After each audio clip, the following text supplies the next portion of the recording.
मी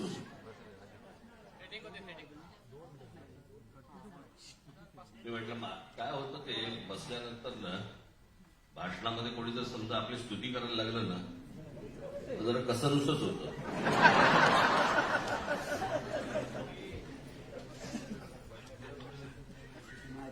पण सर्वांची भाषणं अप्रतिम झाली, अप्रतिम.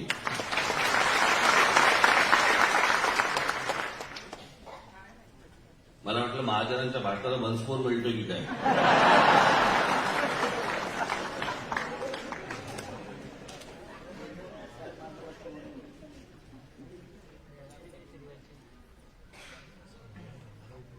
आज 23 तारीख. आता गेल्या 20 तारखेला माझ्या शस्त्रक्रियेला 2 महिने पूर्ण झाले.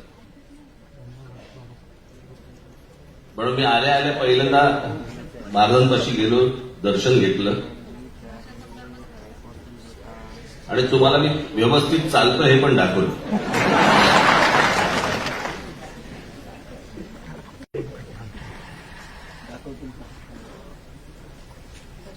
भयानक असते ती शस्त्रक्रिया, कुठलीही शस्त्रक्रिया. खरं तर मला त्याच्या अगोदर मला एक छोटा कट देऊन त्यांनी ते तिथे काहीतरी हाडामध्ये काहीतरी इंजेक्ट करतात, त्या पंक्चर करतात आणि मग काहीतरी ब्लड फ्लो सुरू होतो वगैरे वगैरे. ते केलं होतं बरोबर. त्याच्यानंतर माझी फिजिओ सुरू झाली, त्याच्यानंतर माझा पाय दुखायचा बंद झाला, सगळं व्यवस्थित झालं. आणि बरोबर वर्षभरानंतर परत मला दुखायला लागलं, परत मला चालायला त्रास व्हायला लागला. म्हणून मी डॉक्टरला विचारलं, म्हटलं काय, म्हटलं परत दुखणं सुरू झालं. मला म्हणजे सगळं व्यवस्थित झालं होतं. खरं तर काही प्रॉब्लेम असेल तर तो पहिल्या 4-5 महिन्यात व्हायला पाहिजे होता, नाहीतर आता वर्षभरानंतर होत नाही.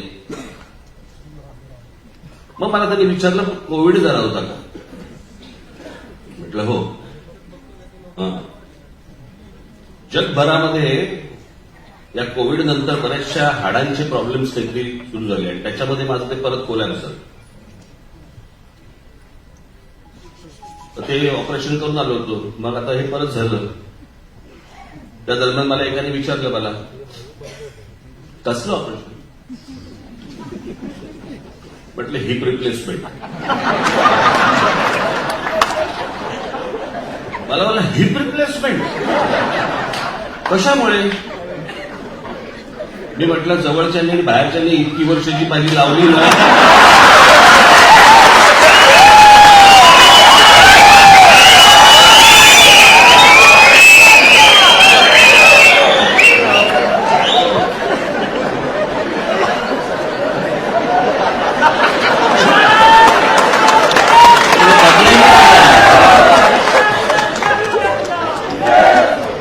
बदलायचीच वेळ आली सगळं.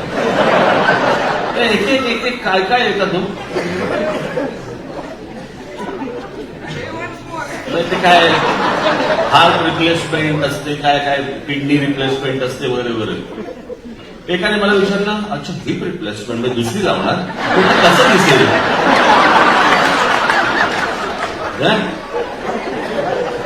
तर माझं ऑपरेशन म्हणून एखादं कोण काढून देईल.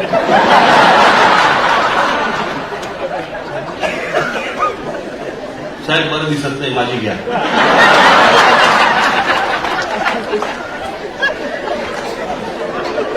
काय काय प्रश्न विचारतात.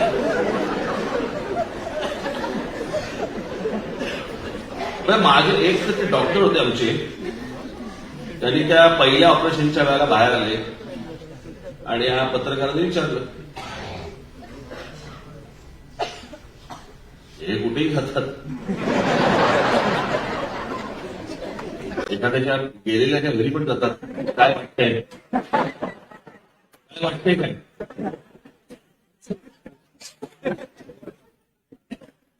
तर आमचे डॉक्टर, सिनियर डॉक्टर होते ते एक जण, म्हणजे माझं ज्यांनी ऑपरेशन केलं ते नाही. तर ते बाहेर आले, प्रेसला विचारलं काय झालं. मी आपला ऐकतोय त्या मोबाईलवरती त्याचं काय झालं, ते राजसाहेब टेनिस खेळायला गेले होते आणि ते त्यांच्या ढोबणावर आपटले. त्याचे डॉक्टर मी या वयाला जेव्हा ऑपरेशनला गेलो तेव्हा मी त्यांना भेटलो, म्हटलं ते मागच्या वेळेसारखं काही बोलू नका. मला म्हणाले, साहेब मागच्या वेळेला तर मला खरं तर गांडीवर पडले सांगितलं,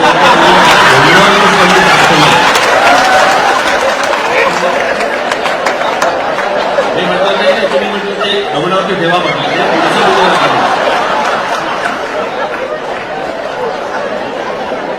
मी म्हटलं डॉक्टर आहे ना, ही काहीतरी बोलतात ना त्याला, म्हणतात तुमच्या भाषेमध्ये म्हटलं ते बोल ना, लगेच आमची काढायला कशाला पाहिजे.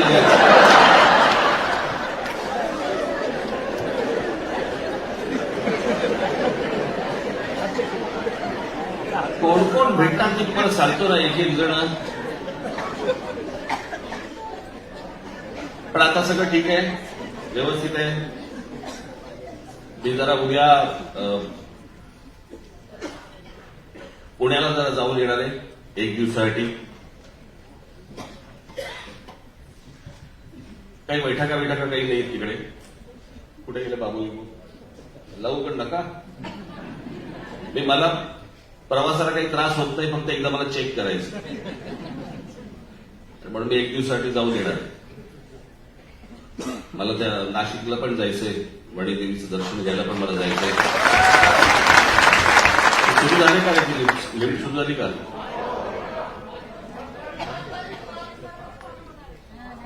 तुमचा पण कोर्ट झालंय रे, पुढच्या तारखा देत आहे.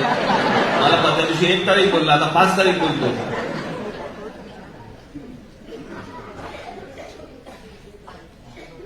आज तुम्हाला सगळ्यांना, महाराष्ट्रातल्या सर्व प्रमुख पदाधिकाऱ्यांना इथे बोलवण्यामागचं कारण, एक तर बरेच दिवस आपण काही बोललो नव्हतो. मध्ये एक माझा फक्त इंटरव्ह्यू झाला. आता बाळानंदगावकर, प्रकाश महाजन, सरदेसाई, संदीप देशपांडे यांच्या भाषणामध्ये तुम्हाला बऱ्याच गोष्टी मिळाल्या, बऱ्याच गोष्टी त्यांनी सांगितल्या.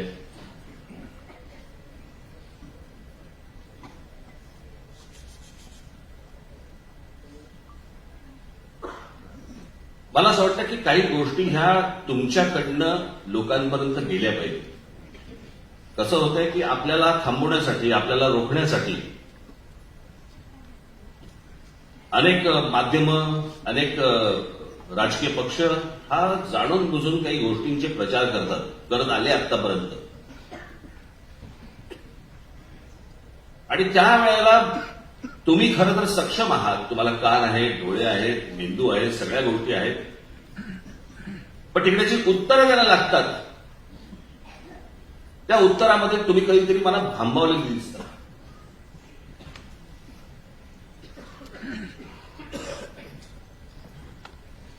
आणि त्यांनी गेल्या काही वर्षांमध्ये काही प्रचार केला आपल्याबद्दलचा. ते राज ठाकरे आणि त्यांचा महाराष्ट्र नवनिर्माण सेना हा पक्ष म्हणे आंदोलन अर्धवट सोडतो. एक आंदोलन दाखवायचं, एक आंदोलन जे आपण अर्धवट सोडतो.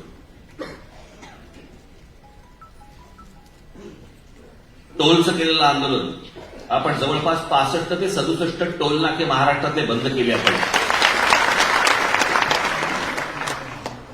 आणि ज्या शिवसेना, भारतीय जनता पक्ष यांच्या जाहीरनाम्यामध्ये दिलं होतं की आम्ही टोलमुक्त महाराष्ट्र करू, त्यांना ह्यांच्यापैकी कोणी जाऊन एक प्रश्न विचारत नाही की तुम्ही टोलमुक्त महाराष्ट्र म्हणाला होता, तुम्ही इतकी वर्ष सत्तेमध्ये होता, काय झालं त्या टोलमुक्त महाराष्ट्राचं? त्यांना कोणी प्रश्न विचारणार नाही, तुमच्याबद्दल खोटा प्रचार करणार.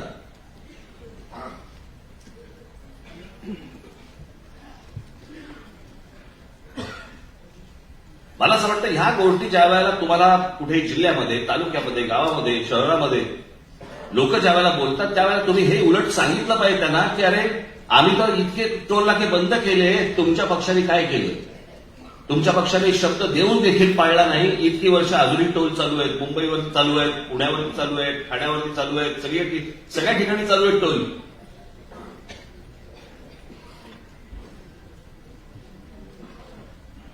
आणि आपला पहिला मुद्दा जो होता, तो पहिला मुद्दा हा होता की टोल, जगभरात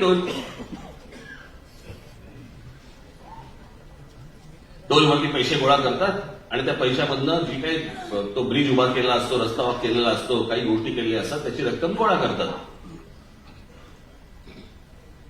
आपला पहिला प्रश्न असा होता की हे टोल किती वर्ष राहणार, आणि दुसरा प्रश्न होता की किती पैसे गोळा होत आहेत आणि पैसे जात आहेत कुठे, कोणाकडे जात आहेत. आणि सगळी कॅश आहे. ही कॅश रोजच्या रोज जाते कोणाकडे, त्याचं पुढे होतंय काय, त्याची कुठचीही उत्तरं सरकारकडनं, कोणत्याही सरकारकडनं आजपर्यंत आपल्याला दिली गेली नाही.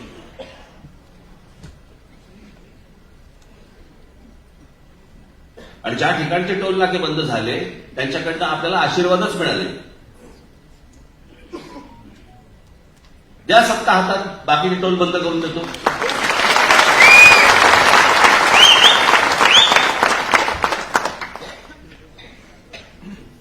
याचं कारण या सगळ्यांना या टोलवाल्यांकडनं पैसे जातात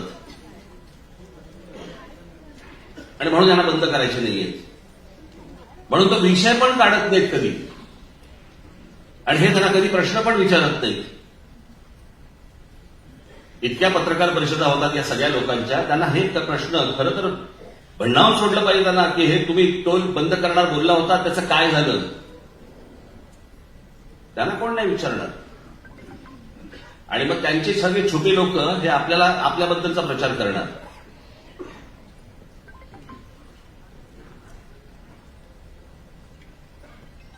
या भोंग्यांबद्दलचं झालेलं आंदोलन, पोलिसांनी दिलेला आकडा जवळपास 92-93% ठिकाणी भोंगे बंद झाले सकाळचे. आणि बाकीचे जे आहेत सगळ्या ज्या काही प्रार्थना होतात त्या अगदी कमी आवाजामध्ये होतात. आणि त्याचबद्दलचं ते पत्र होतं माझं. ते जे पत्र मी तुमच्या हातामध्ये दिलं होतं ते पत्र काय होतं, कशासाठी होतं ते पत्र. ते पत्र मी व्हॉट्सअप करू शकलो असतो. मी माझ्या फेसबुकवरती टाकू शकलो असतो. मी माझ्या ट्विटरवरती टाकू शकलो असतो. मी पत्रकार परिषद घेऊन मी ते दाखवून जर समजा ते लोकांपर्यंत गेलं असतं, मी ते पत्र तुमच्या हातात का दिलं. मी ते पत्र तुमच्या हातात एवढ्यासाठी दिलं, मला पाहायचं होतं तुमचा आणि समाजाचा कनेक्ट किती आहे. तुम्ही लोकांपर्यंत कसे पोचताय, तुम्ही लोकांपर्यंत जाताय की नाही जाताय.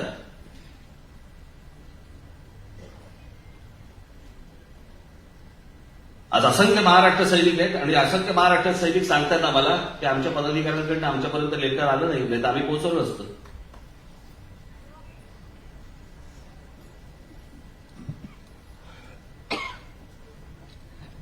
काहींनी मोठ्या प्रमाणावरती हलगर्जीपणा केला. थंड झाले. निवडणुकांचे वारे फक्त डोक्यामध्ये आहेत. पक्ष नाही, संघटना नाही, काही नाही. हे जे आता चालू आहे ना सगळं महाराष्ट्रामध्ये गेले 2-2.5 वर्ष राजकारण चालू आहे ना, ही चांगली गोष्ट नाही बरं का महाराष्ट्रासाठी. असं महाराष्ट्रात कधीही नव्हतं. जो मतदार आहे ना, मतदार ज्यांनी 2019 जेव्हा निवडणुका झाल्या, 2019 ज्यांनी मतदान केलं ना त्यांना कळत पण नसेल आपण मतदान कोणाला केलं. कोण कोणामध्ये मिसळलं आणि कोण कोणामधनं बाहेर आला काहीच कळत नाहीये.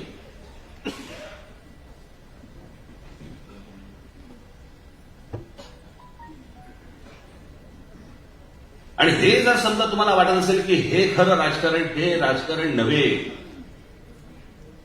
ही तात्पुरती आर्थिक ऍडजस्टमेंट, सत्तेची ऍडजस्टमेंट, हे त्याशी माझ्या मुलाखतीमध्ये मी सांगितलं ना.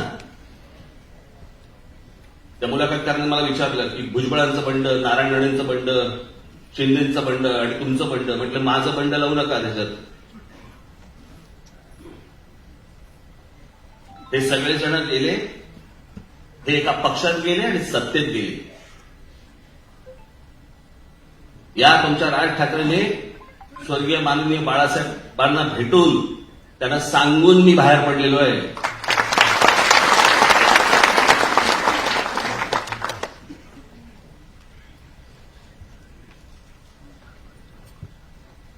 मला आजही ती गोष्ट आठवते की जेव्हा बाळासाहेबांना कळलं की हा काही राहत नाही पक्षात आता. माझी शेवटची भेट होती. मी आजपर्यंत कधी बोललो नाही तुम्हाला ही गोष्ट. पण निघताना माझ्यावर त्याला मनोहरदोषी होते. मनोहरदोषी बाहेर गेले रूमच्या, आणि रूमच्या बाहेर गेल्यावरती माननीय बाळासाहेबांनी मला बोलवलं. असे हात पसरले माझ्यासमोर, मला मिठी मारली आणि म्हणाले आता जा.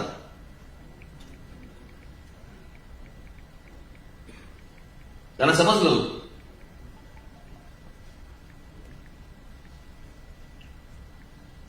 त्याच्यामुळे मी दगाफटका करून, गद्दारी करून, पाठीत खंजीर खोपसून असा नाही बाहेर पडलो.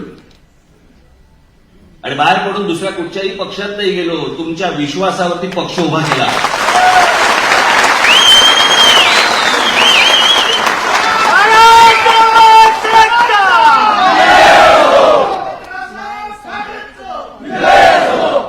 आजपर्यंत आपल्या पक्षाने जेवढी आंदोलनं केली आहेत, इतर कुठच्याही राजकीय पक्षाने इतकी आंदोलनं केलेली नाहीत आणि यशस्वी केलेली नाही. काढा, सगळ्यांचे मोर्चे काढा आणि सगळ्यांचे तुम्ही आजपर्यंतचे आंदोलनं काढा आणि सांगा कुठच्या गोष्टी पूर्ण झाल्या त्यांच्याकडनं. आमच्या मोबाईल फोनवरती फक्त हिंदी आणि इंग्रजी फक्त ऐकू येत होतं महाराष्ट्रामध्ये. आमची मराठी ऐकू येत नव्हती. त्यासाठी महाराष्ट्र नवनिर्माण सेनेचा माझा महाराष्ट्र सैनिकांनी, आमचा अविनाश जाधव कुठे इथे असेल, कुठे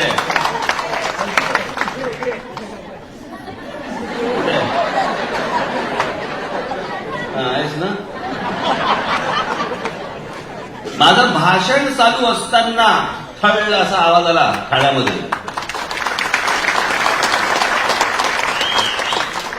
आणि दुसऱ्या दिवशी मला त्या सगळ्या ते जेवढे मोबाईल फोनवाले जेवढे आहेत त्यांच्याकडनं पत्र आली की आम्ही लवकरात लवकर आम्ही मोबाईल फोनमध्ये मराठी लवकरात आणतोय. म्हटलं लवकरात लवकर नाही, एक आठवडा देतो.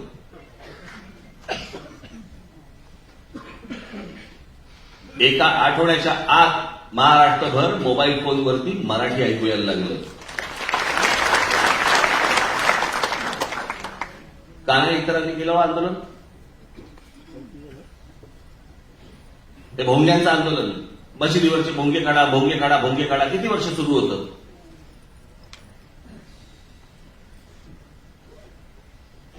आपण या भोंग्यांना आपण पर्याय दिला. एक तर तुम्ही भोंगे काढा, नाही तर तुमच्या समोर येऊन आम्ही हनुमान चालीसा म्हणू. सगळ्यांनी भोंगे काढायला सुरुवात केली. आज अनेक मुस्लिम समाजातले लोक देखील सांगतायत की ते बरं वाटतं आता का झाला.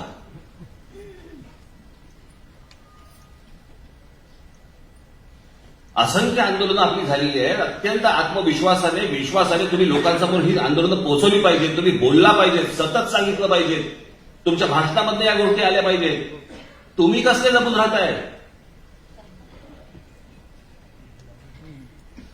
अरे तुम्ही छाती ठोकपणे समोर जायला पाहिजे महाराष्ट्राच्या आणि सांगायला पाहिजे की आम्ही जेवढं आजपर्यंत महाराष्ट्रासाठी केलेलं आहे दुसऱ्या कुठच्या पक्षाने करून दाखवलंय आजपर्यंत आम्हाला सांगा तरी. सत्तेचा बाजार नुसता उभा करायचा आणि महाराष्ट्रासाठी काही नाही करायचं.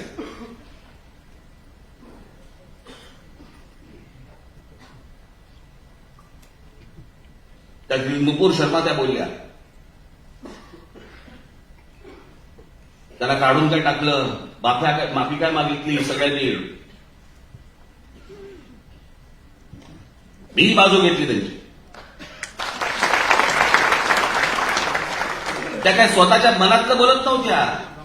जे होतं ते तुमचं कोण, नाईक कोण, झाकीर नाईक, त्याचा इंटरव्ह्यू बघा. झाकीर नाईक हा तर मुसलमान आहे. झाकीर नाईकच्या एका इंटरव्ह्यूमध्ये त्यांनी तेच सांगितलंय जे नुपूर शर्मा बोलत होते. झाकीर नाईकच्या बाबतीत काही नाही झालं, त्याच्याबद्दल कोण काय बोललं नाही. त्याला कोणी सांगितलं नाही माफी मागा. त्यांचं बोलणं सुरूच आहे अजूनही.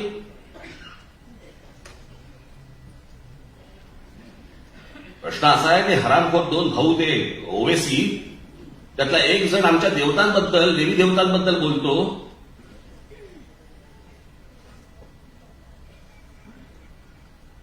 क्या नाम है उनके, गणपती, लक्ष्मी, ये वगैरे वगैरे. शेवट काय बोललाय तो वाक्य, कैसे कैसे मनहूस नाम रखते हैं ये. आमच्या देवी देवतांचे नावं काय, मनहूस. त्याला कोणी माफी मागायला नाही सांगणार या देशात. या देशात चांगले मुसलमान देखील झाले आहेत.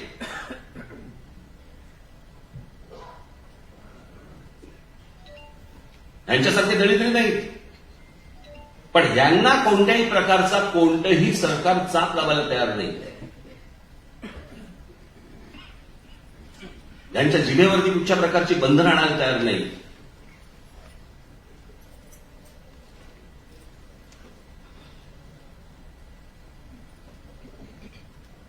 कोण आपले कवी इक्बाल,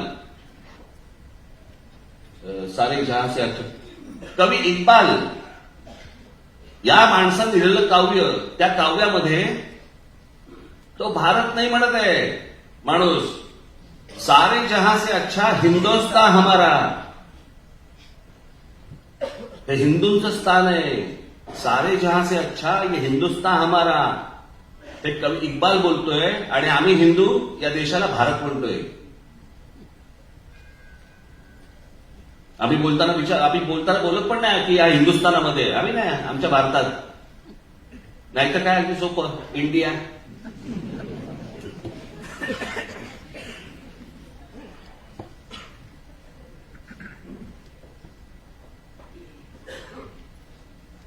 एवढ्या घटना, एवढ्या गोष्टी आज इथे घडतायत, पण कोणी गांभीर्याने घ्यायला तयार नाही.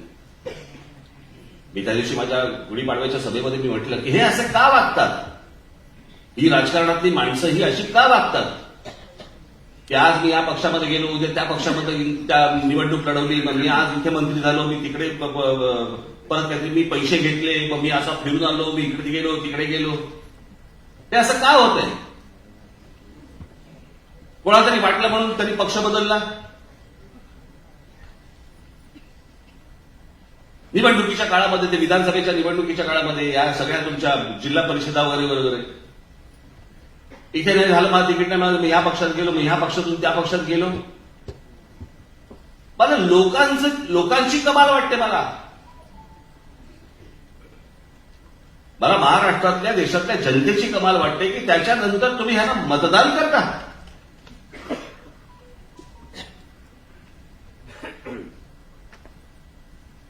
साधी गोष्ट लक्षात घ्या तुम्ही. 2019ला निवडणुका झाल्या. 2019ला निवडणुका झाल्यावरती शिवसेना, भारतीय जनता पक्षाने एकत्र निवडणूक लढवली.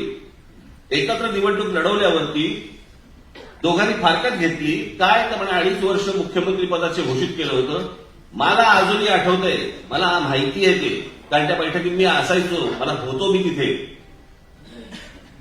मला असं वाटतं सेंटा हॉटेलला का कुठेतरी ती बैठक झाली होती. बैठका असतात तर ते व्हायच्या, घरी व्हायच्या किंवा सेंटरला व्हायच्या. माझे बाळासाहेब, मनोज जोशी, प्रमोद महाजन, गोपीनाथराव मुंडे, मला असं वाटतं त्यावेळेला वहाडणे अध्यक्ष, प्रदेश अध्यक्ष होते, वहाडणे होते का कोण आता आठवत नाही मला, बरेच जण होते. आणि तिथे पहिल्यांदा ती गोष्ट ठरली की ज्याचे जास्ती आमदार त्याचा मुख्यमंत्री. जर ही गोष्ट अंडरस्टँडिंग मध्ये तुमच्या एकमेकांच्या जर ही ठरलेली आहे, तर या 2019ला तुम्ही मागणी करूच कशी शकता जर तुमचे कमी आमदार आले तर शिवसेनेचे. म्हणजे मी पहिल्यांदा कमिटमेंट घेतली होती. कमिटमेंट 4 भिंतीमध्ये कमिटमेंट घेतली. माणसं कोण तिथे 2च. एक तर हे खरं बोलतात किंवा हे खरं बोलतात. मुळात पहिल्यांदा तुम्ही मागितलंच कसं, ज्याचे जास्ती आमदार त्याचा मुख्यमंत्री. हे जर समजा ठरलेलं आहे तर तुम्ही पहिली गोष्ट सांगताच कशी, नंबर 1. नंबर 2, पंतप्रधान नरेंद्र मोदी ज्या वेळेला व्यासपीठावर भाषण करत होते त्यावेळेला त्या व्यासपीठावरती उद्धव ठाकरे बसलेले. नरेंद्र मोदी त्यांच्या भाषणामध्ये, जाहीर भाषणात सांगतायत की आपली परत सत्ता येईल आणि सत्ता आल्यानंतर मुख्यमंत्री देवेंद्र फडणवीस होईल. अमित शहानी जाहीर भाषण केलं. त्या जाहीर भाषणामध्ये अमित शहा सांगतायत की सत्ता आल्यावरती मुख्यमंत्री देवेंद्र फडणवीस होईल. ऑब्जेक्शन त्याच वेळेला का नाही घेतलं? आक्षेप त्याच वेळेला का नाही घेतला? त्याच वेळेला त्यांना फोन केला का नाही? त्याच वेळेला तुम्ही भेटला का नाही? की अरे तुम्ही माझ्याशी वेगळं बोललाय आणि व्यासपीठावरती वेगळं बोलताय, का नाही बोलला तुम्ही? सगळे निकाल लागल्यावरती मग तुम्हाला आठवलं. याचं कारण ह्या सगळ्या गोष्टींची बोलणी ही अगोदरपासून सुरू असतात. आणि मग काय तर काँग्रेस, एनसीपी आणि शिवसेना यांचं सरकार. लोकांनी मतदान कोणाला केलं होतं? म्हणजे असं आपण पकडूया की शिवसेना भारतीय जनता पक्षाला मतदान करणारी लोक आणि काँग्रेस एनसीपीला मतदान करणारी लोक, दोघांनाही काय झालं असेल?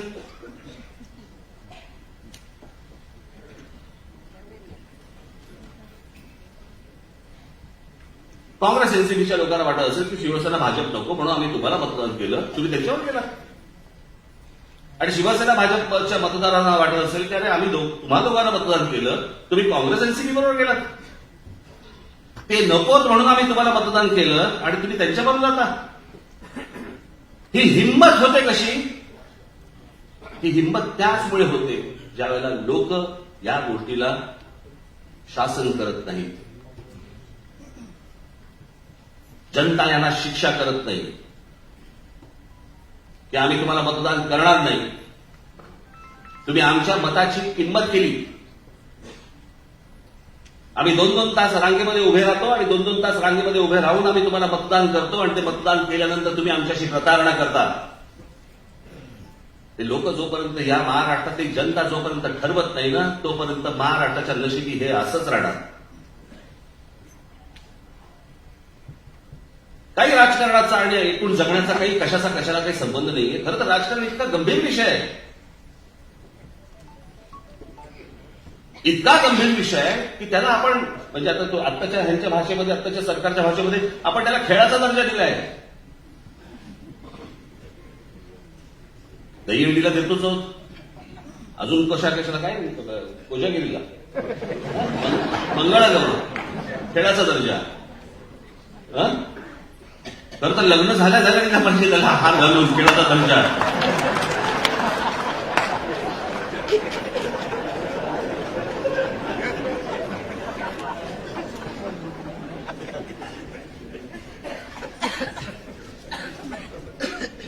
हे राजकारण असं होण्यामागची कारणं आहे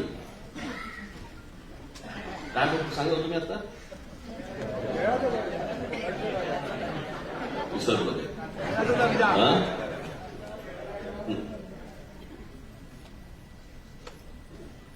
हे राजकारण असं होण्यामागचं कारण, याचं कारण आपण गांभीर्याने पाहत नाही आहोत त्याच्याकडे. अवानो, राजकारण हा इतका गंभीर विषय. इथे माझ्या समोर भगिनी बसलेल्या आहेत माझ्या. तुमच्या घरी सकाळी येणार पाणी हे महानगरपालिका ठरवते. तुमच्या घरी येणारं दूध त्याचा भाव काय असावे हे राज्य सरकार ठरवतं. त्या राज्य सरकारमधलं ते मंत्रिमंडळ ठरवतं. तुमच्याकडे येणारी साखर याचा भाव हे राज्य सरकार ठरवतं. तुमच्याकडे येणारी वीज, या विजेचे पैसे किती असावेत, काय असावेत हे राज्य सरकार ठरवतं. हे सगळं सरकार जर समजा ठरवत असेल तर त्या सरकारला त्याला आपण निवडणुका म्हणतो आणि ज्या निवडणुकांमधनं लोक आतमध्ये जातात आणि जे सरकार चालवतात ते आपण इतकं फालतू समजतो.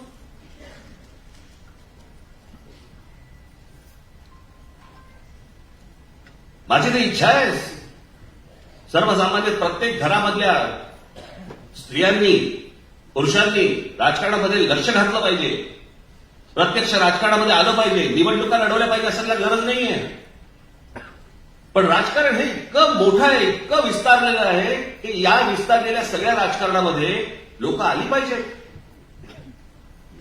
त्याचा ज्यांनी खळेखंडोबा करून ठेवलेला आहे राजकारणाचा, आपल्या माथी फक्त तेच असेल.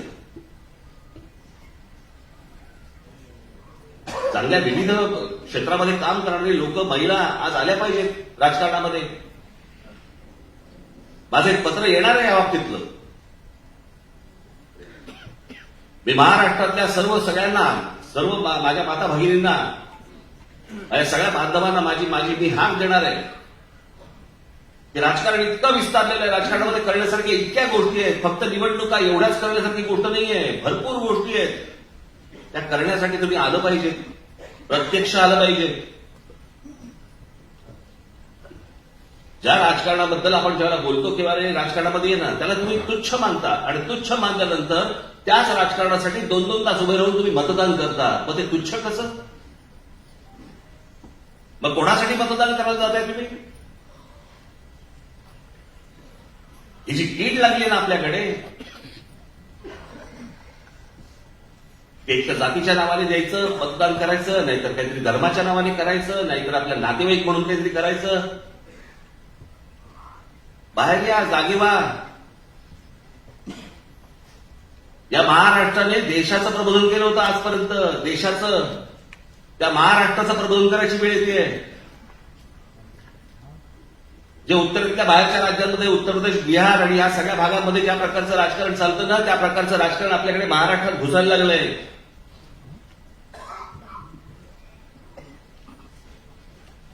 या सगळ्या राजकारणाला लोकांनी जाब विचारला पाहिजे. ज्यावेळेला मतं मागायला येतील ना, त्यावेळेला जाब विचारले पाहिजेत. हे काय करता तुम्ही? या कोणालाही प्रश्न विचारायचे नाही, प्रश्न विचारायचे आम्हाला. आणि हे ज्या प्रकारचं स्लो पॉइझन जे आतमध्ये पसरवतात ना लोकांमध्ये, मला असं वाटतं की त्या तिथल्या तिथे तुम्ही छाटणं गरजेचं आहे, बोलून छाटणं गरजेचं आहे. त्याच्यासाठी तुम्ही सतर्क असणं गरजेचं आहे. मी माझ्या भाषणामध्ये काय बोलतो, माझ्या मुलाखतींमधनं काय बोलतो, माझ्या पत्रकार परिषदांमधनं मी काय बोलतो, त्याचे मुद्दे तुम्ही काढले पाहिजेत. ते मुद्दे तुम्ही सतत बोलत राहायला पाहिजेत, त्याचा प्रचार करत राहायला पाहिजे. आंदोलन केलं, राज ठाकरे बोलले, आंदोलन उभं राहिलं, आंदोलन संपलं, झालं, सगळं विसरले, रोजच्या कामाला लागले. असं जर समजा होणार असेल तर परत परत परत परत परत परत किती वेळ करायचं, किती वेळ सांगायचं? आणि जर समजा तुम्ही प्रमुख पदांवरती जर समजा आहात तर त्या पदाची तुम्हाला शान राखली पाहिजे. ज्या पदावरती तुमची पक्षाने नेमणूक केलेली आहे त्या पक्षाचा आदर तुम्ही केला पाहिजे. जे तुमच्या बरोबरचे, जे तुमच्या आपल्या बरोबरचे जे सहकारी आहेत, या सगळ्या सहकाऱ्यांना तुम्ही काहीतरी सांगितलं पाहिजे, काहीतरी दिलं पाहिजे. तुम्ही पण त्यांच्यातले जर समजा होणार असाल आणि वाद घालत बसणार असाल, कसं होणार हो जर सांगा मला? बाकीच्या राजकीय पक्षांमध्ये हे धुडगूस चालू असेल तर धुडगूस चालू दे. मी या आपल्या पक्षामध्ये हे चालू देणार नाही.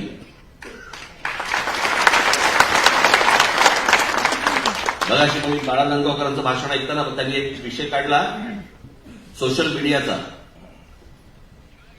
मी तुम्हाला आत्ता सांगून ठेवतो, जर समजा पक्षातल्या पक्षात अंतर्गत एकमेकांविषयी जर कोणीही फेसबुकवरती, व्हॉट्सअपवरती जर समजा कोणत्याही प्रकारच्या कॉमेंट केल्या, त्याला एक क्षणभरही मी परत पक्षात ठेवणार नाही. लक्षात ठेवा.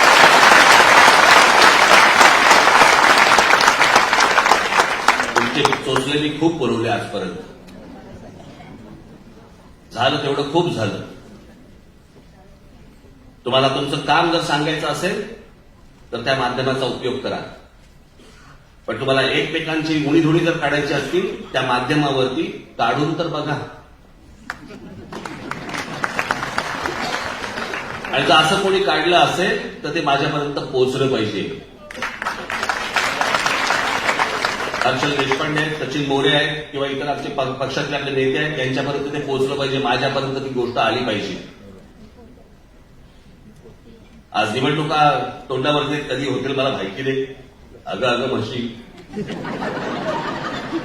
हेच चालू आहे आता.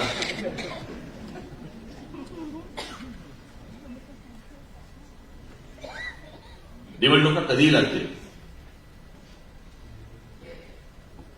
दिवाळीच्या आधी लागतील असं मला वाटत नाही, पण साधारणपणे नोव्हेंबर, डिसेंबर, आता मगाशी कळलं त्याप्रमाणे जानेवारी, फेब्रुवारीमध्ये पण लागतील.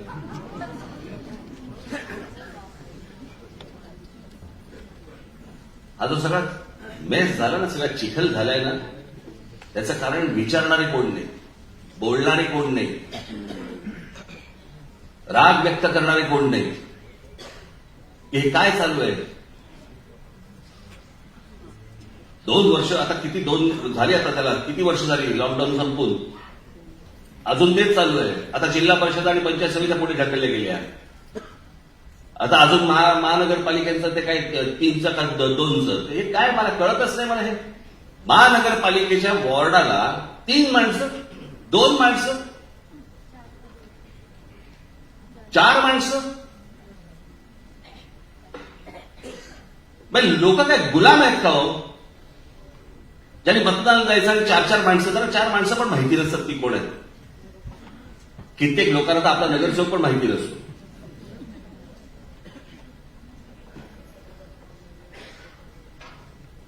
पण ह्या 4 माणसांचे तुम्ही मतदार काय निवडणुका करताय, त्यांचे काय प्रभाग काय करताय, त्याच्यामध्ये निवडणुका लढवायच्या, कोणी तो भाग बघायचा कोणी, आणि त्याच्यामध्ये कामं होत नाही.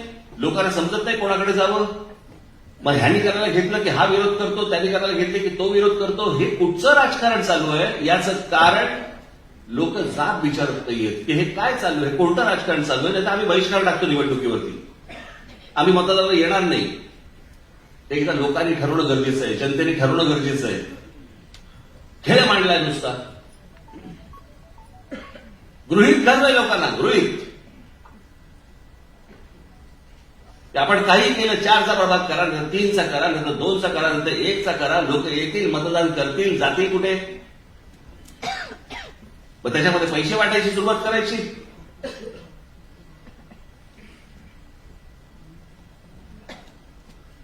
आज नाही लक्षात येणार, अजून काही वर्षांनी लक्षात येईल की आपले अरे काय महाराष्ट्र होता आपला, आणि त्या महाराष्ट्राचं आपण काय मातेला करून ठेवले. ज्या महाराष्ट्राने देशाचं प्रबोधन केलं, ज्या महाराष्ट्राने सर्वात जास्ती संत दिले, ज्या महाराष्ट्राने सर्वात जास्ती उत्तम कवी दिले, लेखक दिले, शूरवीर दिले,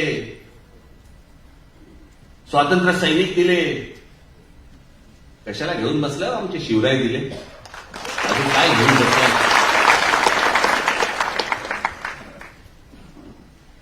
आहे का कोणाच्या वाट्याला, कुठच्या तरी राज्याच्या वाट्याला आहे का हे सगळं? आम्हाला आमच्या लोकांची, मोठ्या लोकांची किंमतच नाही आम्हाला.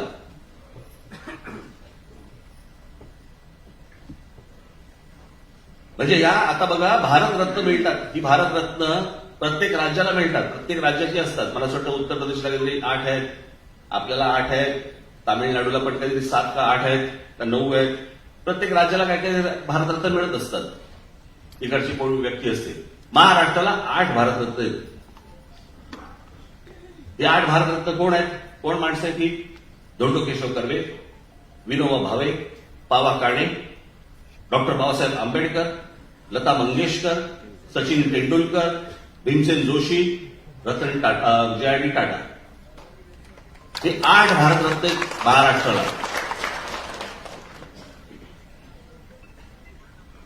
या 8 भारतरत्नांपैकी 4 भारतरत्न ही एकट्या दापोलीतली आहेत. माहितीये का आपल्याला भारतरत्नाचा अर्थ काय? ज्यांनी कमाल काम केलं, ज्यांनी एक आउटस्टँडिंग परफॉर्मन्स ज्याला म्हणतो आपण, अशा प्रकारचं काम केलेली माणसं ही एकट्या दापोलीत जाऊन विचारा त्यांचं काय आहे का? पुतळे उभे करणं यात तर काही होत नाही हो, यात तर काही होत नाही. पुतळे हे फक्त जयंती आणि पुण्यतिथीलाच उपयोगी पडतात. पण त्यांनी काय काम केलं, त्यांनी काय अभ्यास केला, त्यांनी काय या देशाला दिलं, काय नवीन दिलं, हे आम्ही लोकांपर्यंत, तरुणांपर्यंत, तरुणींपर्यंत पोहोचवतोय का? नाही, आम्हाला काही पडलीच नाही.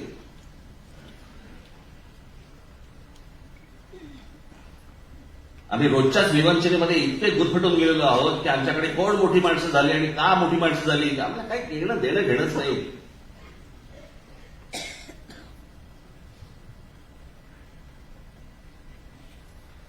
या आमच्या शिवरायांबद्दलच ते आज अनेक ठिकाणी उफाळून आले. आतून प्रेम किती मला माहिती नाही.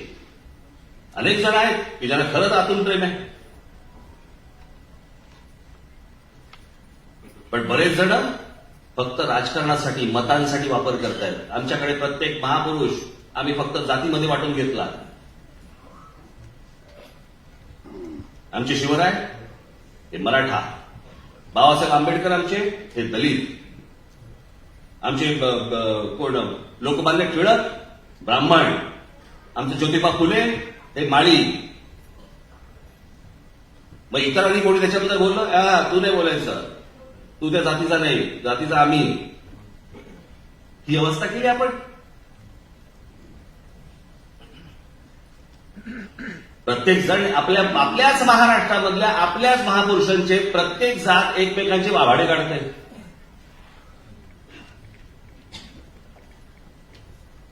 आणि याचं कारण तुम्हाला वेगवेगळं ठेवायचंय. सगळ्यांना तुम्हाला वेगवेगळं ठेवायचंय.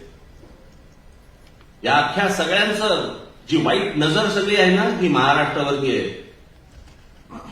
इतकी वर्ष हा महाराष्ट्र, की त्याशी माझ्या मुलाखतीमध्ये सांगितलं ना,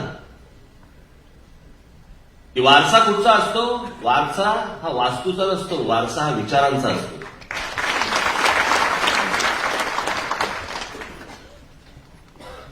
कोण कुठच्या वास्तूमध्ये आहे त्याने काही होत नसतं. तो वारसा विचारांचा पुढे चालवावा लागतो. आमच्या शिवछत्रपतींनी जो विचार दिला तो पुढे पेशव्यांनी, मराठेशाहींनी आमच्या आटोप किल्ल्यापर्यंत आमचा भगवी पताका फडकवली. आटोप किल्ला आता कुठे आहे? पाकिस्तानात आहे. महाराजांचा विचार पोहोचवला कोणी? पेशव्यांनी, मराठेशाहींनी. पण त्याची सगळ्यात महत्वाची गोष्ट कोणती होती? पेशव्यांच्या हातामध्ये, ज्याला आता हे सगळेजण फोड करून सांगतात ना, मराठी आहे, ब्राह्मण बिंबण करून, पण ह्या पेशव्यांच्या हातामध्ये संपूर्ण सत्ता हातामध्ये होती. पण या पेशव्यांनी कधीही स्वतःला छत्रपती नाही म्हणून घेतलं. त्यांचं म्हणणं होतं, आतून छत्रपती तेच, आम्ही त्यांचे नोकर, आम्ही त्यांचे नोकर. छत्रपती तेच, गादी तीच, फक्त त्यांचा विचार पोचवतोय. माझ्या आजोबांचा, माझ्या बाळासाहेबांचा जो विचार आहे, तो विचार मला पुढे द्यायचा आहे. ती गोष्ट जी आहे, ती गोष्ट पुढे घेण्याची. माझ्याकडे निशाणी असली काय नसली काय, नाम असलं काय नसलं काय, यांनी काही फरक पडत नसतं. माझ्याकडे विचार आहे. सगळ्यात मौल्यवान गोष्ट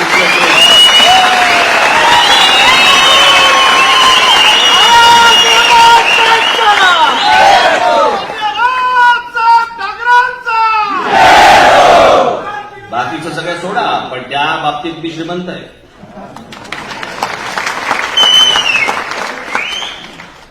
आणि या महाराष्ट्रामध्ये ज्या लोकांनी, महापुरुषांनी जे विचार पेरले, ते ऐकणं, ते वाचणं, त्यातनं बोध घेणं, महाराष्ट्र समजून घेणं, मला असं वाटतं की ती गोष्ट प्रत्येकाने करणं गरजेचं आहे. तर ह्या गोष्टी पुढे टिकतील. मला मध्यंतरी मला तुमचे नितीन सरदेसाई बसले इथे, त्यांच्या सुनबाईच्या आजीने एक पुस्तक लिहिलं. पुस्तकाचं शीर्षक होतं काय असतं. काय असतं म्हणजे कळलं ना तुम्हाला? काय असतं म्हणजे काय असतं हे कळलं तुम्हाला? आणि त्यांनी मला सांगितलं की त्याची प्रस्तावना तुम्ही लिहून द्या. त्यांच्या सुनबाईचे वडील माझ्याकडे आले होते. त्यांनी मला सांगितलं की नाही, मला आजीने सांगितलं की तुमच्याकडनं प्रस्तावना त्यांना पाहिजे. जोरात आली.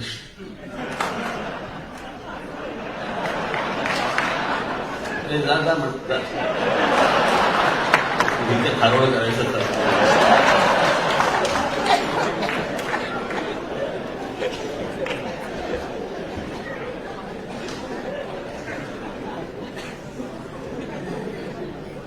त्यांनी मला सांगितलं मला तुमची प्रस्तावना या पुस्तकासाठी पाहिजे. तर मी म्हटलं की माझ्या घरात जे संस्कार झाले, म्हटलं माझ्यावरती, म्हटलं आम्ही काही जातपात मानत नाही, जातीपातीने कधी एकमेकांकडे पाहत नाही, जातपात कधी शिकवलीच नाही, माहितीच नाही.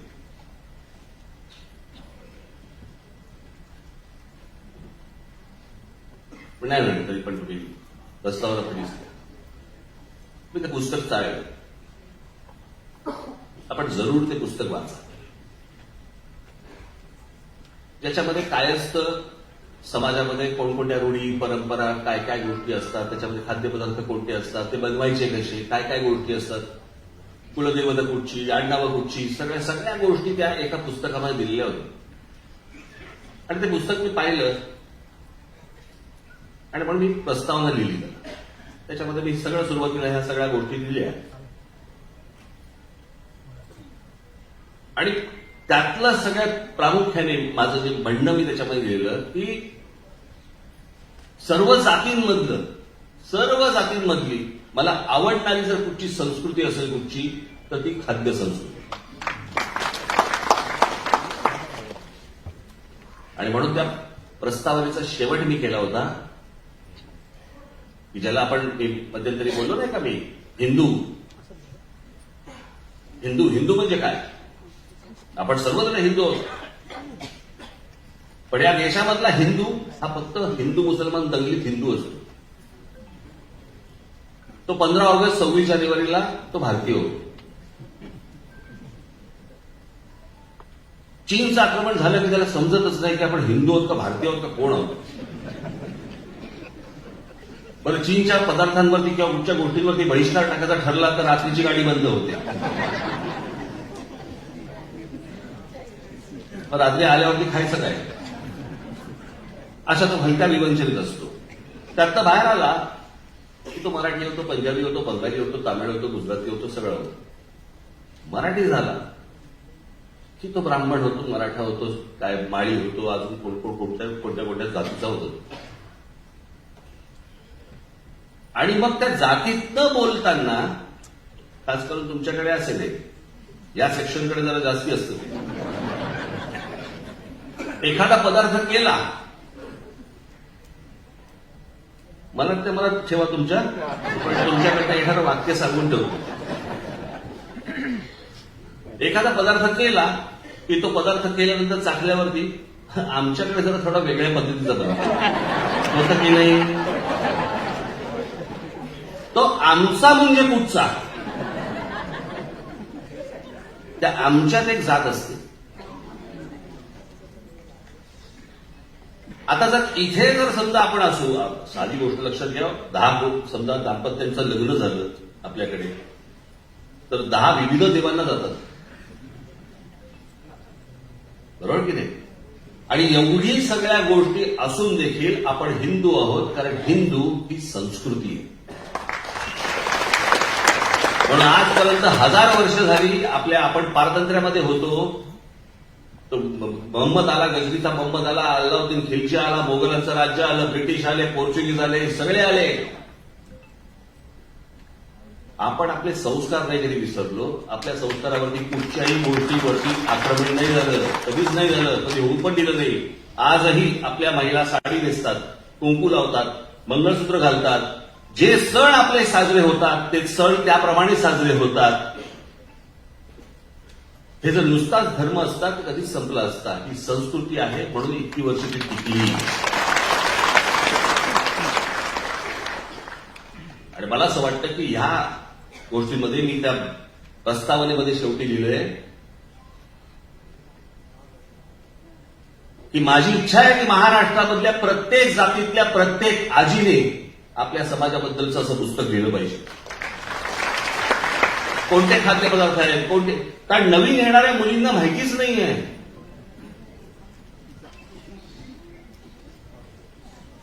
काही जणांना घरून संस्कार मिळतात पण काही जणांना मिळतच नाही. माहितीच नसतं की हा पदार्थ कसा बनवायचा किंवा आपल्याकडचे सण जे साजरे करायचे ते कसे करायचे, काय काय गोष्टी करायच्या माहिती नसतं.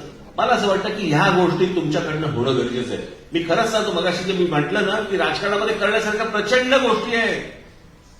समाजामधल्या वेगवेगळ्या क्षेत्रामध्ये काम करणाऱ्या, वेगवेगळ्या क्षेत्रामध्ये पुढे आलेल्या अनेक महिलांनी, पुरुषांनी राजकारणामध्ये सहभाग घेतला पाहिजे, राजकारणामध्ये आलं पाहिजे, राजकारणातली विविध अंग सांभाळली पाहिजे. तर मला असं वाटतं की येणारा काळ महाराष्ट्रासाठी, महाराष्ट्राचा भविष्य काळ हा उज्ज्वल असेल.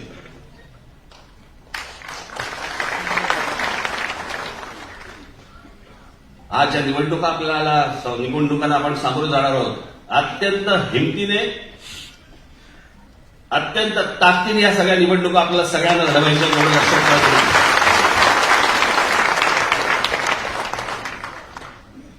माझी तुम्हाला हात जोडून विनंती आहे, खरंच जोडतोच, ऍडजस्टमेंट करून निवडणुका लढवू नका.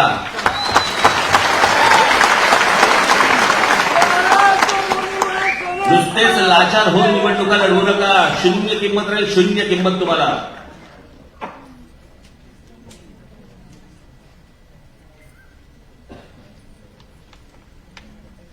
की माझे एवढे घे, तुझे तेवढे घे, त्याचे काही चालतात का? काय काय गोष्टी चालतात त्या,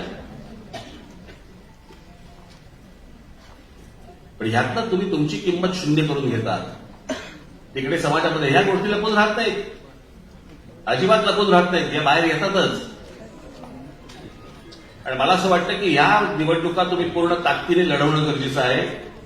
माझ्याकडनं, पक्षाच्या नेत्यांकडनं, तुमच्याकडनं, सगळ्यांकडनं जो आपल्याला निवडणुकीला उभा आहे त्याला पूर्ण ताकद देणं गरजेचं आहे. मला जिथे जिथे शक्य होईल त्या त्या ठिकाणी, सगळ्या ठिकाणी मी सभा घेणार आहे. अनेक ठिकाणी मी मेळावे आता सुरू करणार आहे. आणि साधारणपणे मी आता गणपती झाले, अनंत चतुर्दशी मला वाटतं 9 तारखेला आहे. अनंत चतुर्दशी झाली की मग मी दौऱ्यावरती निघीन. त्यावेळेला दौऱ्यामध्ये आपल्या जिल्ह्यामध्ये येईल, त्यावेळेला आपल्या सर्वांचं दर्शन मला होईलच. तोपर्यंत ह्या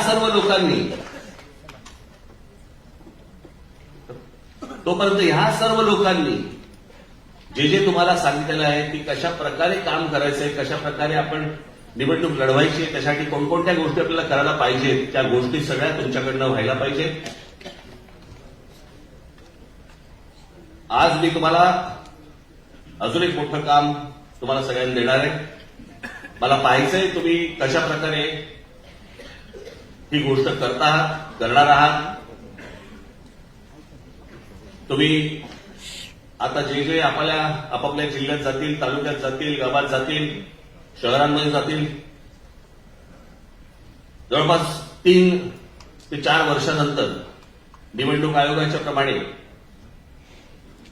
आपल्याला नोंदणी घ्यावी लागते पक्षाची. या वेळेला नोंदणी जोरात होणार, पण ती जोरात होण्यासाठी तुम्ही तिथे पोहोचलं पाहिजे, व्हिज्युअली दिसलं पाहिजे, ती गोष्ट कळली पाहिजे.